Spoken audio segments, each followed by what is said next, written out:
Notre session, la première de l'année 2018, est une session capitale à un an des prochaines élections législatives,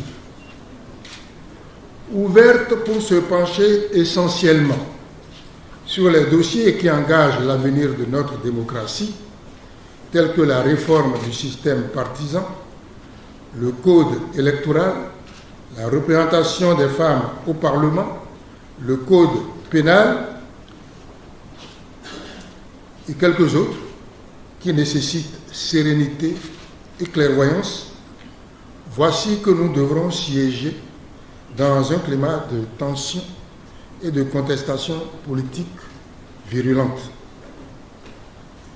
Dans un tel contexte, l'Assemblée nationale, dont on ne dira jamais assez quel est le point de convergence de toutes les contradictions de la société béninoise, pourrait être elle-même entraînée dans des postures nuisibles à la crédibilité et à la stabilité des institutions.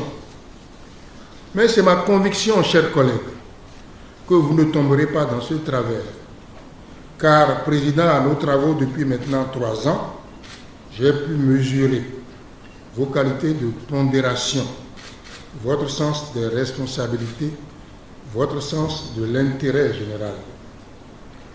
Élu 1 an avant le président de la République, Patrice Talon, mais légiférant pendant sa mandature, vous l'avez généralement accompagné dans sa politique de réforme. Vous l'avez fait et vous le ferez au nom de l'intérêt du Bénin.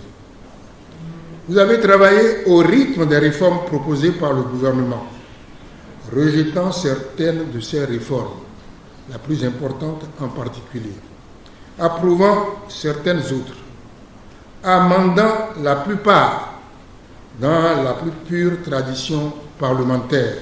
Je voudrais nous inviter à la sagesse. La Constitution est la clé de voûte, la loi fondamentale de notre pays.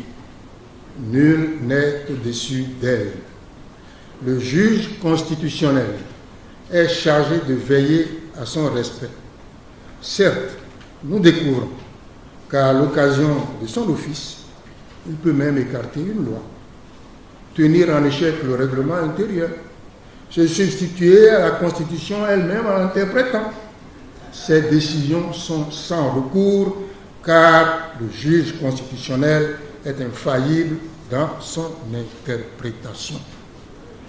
Nous ne le savions pas et il n'est pas sans intérêt pour aujourd'hui et pour demain que le juge nous le rappelle. Je nous exhorte donc à nous exécuter sans débat. La guerre des institutions n'aura pas lieu ici.